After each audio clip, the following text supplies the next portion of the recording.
الحمد لله نحمده ونستعينه ونستغفره ونؤمن به ونتوكل عليه ونشهد أن لا إله إلا الله وحده لا شريك له ونشهد أن محمدا عبده ورسوله أما بعد فأعوذ بالله من الشيطان الرجيم بسم الله الرحمن الرحيم وقال تبارك وتعالى في سورة آل عمران إن الله لا يحب من كان خوانا كفورا رب اشرح لي صدري ويسر لي أمري واحلل عقدة من لساني يفقهوا قولي۔ محترم ناظرین اور میرے عزیز ساتھیوں، آج کی اس بابرکت محفل میں آپ سب کا خیر مقدم ہے۔ اللہ تعالیٰ کا شکر گزار ہوں کہ اس نے ہمیں کچھ کہنے اور سننے اور اپنے خیالات کو آپ کے سامنے پیش کرنے کا موقع دیا۔ میری آج کی گفتگو کا موضوع ہے جھوٹ اور اس کے نقصانات۔ آئیے سمجھتے ہیں جھوٹ کسے کہتے ہیں۔ جھوٹ ایک ایسا قول، بیان، بات یا دعویٰ ہے جو جان بوجھ کر حقیقت کے خلاف کیا جاتا ہے۔ جب کوئی شخص کسی بات کو غلط انداز میں پیش کرتا ہے یا جان بوجھ کر سچائی کو چھپاتا ہے تاکہ دوسروں کو گمراہ کرے، دھوکہ دے یا کسی مقصد کو حاصل کرے تو اسے جھوٹ کہا جاتا ہے۔ جھوٹ بولنے کا مقصد اور کارن الگ الگ ہو سکتے ہیں۔ جھوٹ کا استعمال لوگ کرتے ہیں سچ کو چھپانے کے لیے، دوسروں کو گمراہ کرنے کے لیے، فتنہ اور فساد کو پھیلانے کے لیے، تہمت لگانے کے لیے، برائی چھپانے کے لیے، ظلم کرنے کے لیے، دھوکہ دینے کے لیے، غلط معلومات دینے کے لیے، فائدہ حاصل کرنے کے لیے، کسی کو نقصان پہنچانے کے لیے یا اپنی کمیوں کو چھپانے کے لیے۔ مذکورہ انہی وجوہات کی وجہ سے لوگ جھوٹ بولتے ہیں۔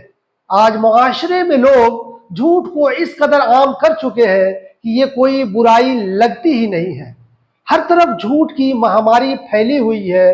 جھوٹ بولنا لوگ ہنر یعنی اسکل سمجھنے لگے ہیں، اور لوگ یہ سمجھنے کے لیے قطعی تیار نہیں ہے۔ جھوٹ ایک سماجی برائی ہے اور بہت بڑی گناہ ہے۔ آئیے سمجھتے ہیں جھوٹ بولنے کے نقصانات۔ یہ انسان کی فطرت ہے کہ وہ جھوٹ تو بولتا ہے، لیکن اس سے یہ پوچھا جاتا ہے کہ کیا جھوٹ بولنا تجھے خود پسند ہے؟ تو وہ کہتا ہے جی بالکل نہیں۔ جب جھوٹ بولنے والے کو ہی پسند نہیں ہے تو بتائیے کیا اسے دوسرے لوگ پسند کریں گے؟ نہیں، بالکل نہیں، قطعی نہیں، کسی بھی قیمت پر نہیں۔ اور صرف لوگ ہی نہیں بلکہ اللہ بھی جھوٹ کو ناپسند کرتا ہے۔ اس طرح جھوٹ کو ناپسند کرنے والوں کو 3 گروہ میں بانٹا جا سکتا ہے، 3 گروپ میں بانٹا جا سکتا ہے۔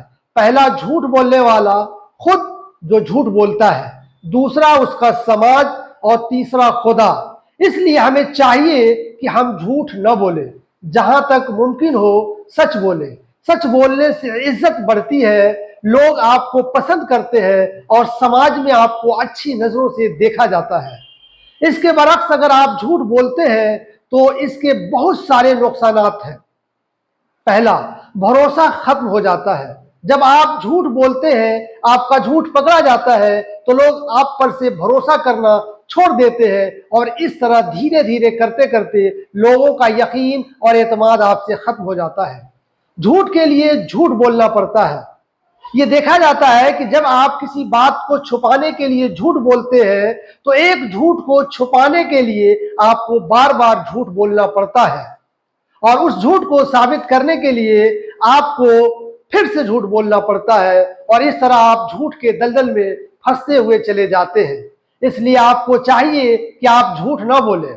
جھوٹ بولنے سے ذہنی دباؤ بھی ہوتی ہے۔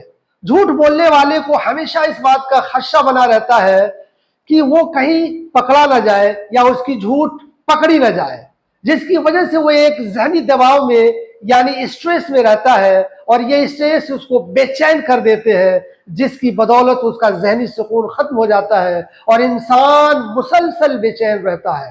اخلاقی کمزوری یا کیریکٹر خراب ہونے کی تہمت لگتی ہے۔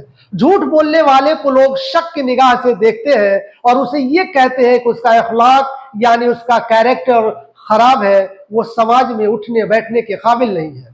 اور رشتوں کا نقصان، جھوٹ بولنے سے رشتے متاثر ہوتے ہیں۔ جو لوگ آپ کے قریب ہوتے ہیں وہ آپ کے جھوٹ کے باعث دھیرے دھیرے آپ سے دور ہونے لگتے ہیں اور اس طرح ایک ایک کر کے آپ سے الگ ہونے لگتے ہیں اور آپ بالکل تنہا اکیلے ہی رہ جاتے ہیں۔ پیشہ وارانہ نقصان، اکثر یہ دیکھنے کو ملتا ہے کہ لوگ جھوٹ اپنے پیشہ وارانہ کیریئر میں بھی لوگ جھوٹ بولتے ہیں، لیکن جھوٹ بغیر بولے بھی ہم اچھے پیشے کو کر سکتے ہیں۔ جھوٹ بولنا نہ صرف ذاتی زندگی میں بلکہ پیشہ وارانہ زندگی میں بھی نقصان دہ ہوتا ہے۔ جھوٹ بولنے پر کیریئر اور ملازمت میں بھی نقصان کا سامنا کرنا پڑ سکتا ہے۔ ذاتی ساکھ کی خرابی، جھوٹ بولنے سے انسان کی ساکھ خراب ہو جاتی ہے۔ ایک بار جب آپ کی ساکھ خراب ہو جاتی ہے تو لوگ آپ کی باتوں پر یقین کرنا چھوڑ دیتے ہیں، چاہے آپ سچ ہی کیوں نہ بول رہے ہو۔ کمزور گواہی، جھوٹ بولنے والے کو لوگ گواہ نہیں بناتے اور اگر وہ کسی بات پر گواہی دیتا بھی ہے تو لوگ اسے انکار کر دیتے ہیں کہ یہ اکثر جھوٹ ہوتا ہے، اس لیے اس کی گواہی کمزور ہو جاتی ہے۔ خود اعتمادی یا کانفیڈینس میں کمی، جھوٹ بولنے سے انسان کی خود اعتمادی یا کانفیڈینس میں کمی آ جاتی ہے اور وہ صحیح اور غلط کے درمیان فرق کو سمجھنے میں ناکام ہو جاتا ہے۔ اندرونی خوشی کی کیفیت میں کمی، اندرونی کیفیت میں بگاڑ اور اندرونی خوشی میں کمی یعنی لاس آف پلیزر، جھوٹ بولنے سے انسان کی ضمیر کی آواز کمزور ہو جاتی ہے جس کی وجہ سے اسے اندرونی خوشی اور سکون نہیں ملتا اور دھیرے دھیرے وہ اداس رہنے لگتا ہے اور اس کے چہرے کی رنگت بدل جاتی ہے اور وہ ہمیشہ اداس رہتا ہے۔ اسلام میں جھوٹ کی سزا، اسلامی تعلیم کے مطابق جھوٹ بولنا ایک بڑی گناہ ہے اور اس کی سخت مذمت کی گئی ہے۔ قرآن و احادیث میں جھوٹ کو برا عمل قرار دیا گیا ہے اور اسے بچنے کی تلقین کی گئی ہے۔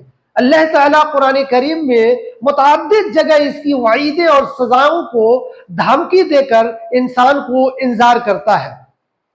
سورہ زمر میں اللہ تعالیٰ فرماتا ہے، بے شک اللہ اس کو ہدایت نہیں دیتا جو جھوٹا اور ناشکرا ہے۔ اسی طرح ایک جگہ اللہ فرماتے ہیں، ان اللہ لا يحب من كان خوانا کفورا، بے شک اللہ کسی بھی خیانت کرنے والے اور جھوٹ بولنے والے کو پسند نہیں کرتا۔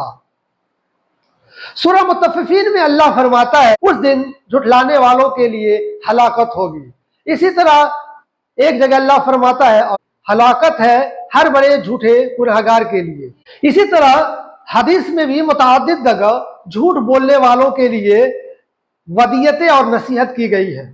بخاری کی حدیث 6094 میں آتا ہے، نبی کریم صلی اللہ علیہ وسلم نے فرمایا، بلا شبہ سچ آدمی کو نیکی کی طرف بلاتا ہے اور نیکی جنت کی طرف لے جاتی ہے، اور ایک شخص سچ بولتا رہتا ہے یہاں تک کہ وہ صدیق کا لقب اور مرتبہ حاصل کر لیتا ہے، اور بلا شبہ جھوٹ برائی کی طرف لے جاتی ہے اور برائی جہنم کی طرف، اور ایک شخص جھوٹ بولتا رہتا ہے یہاں تک کہ وہ اللہ کے یہاں بہت جھوٹا لکھ دیا جاتا ہے۔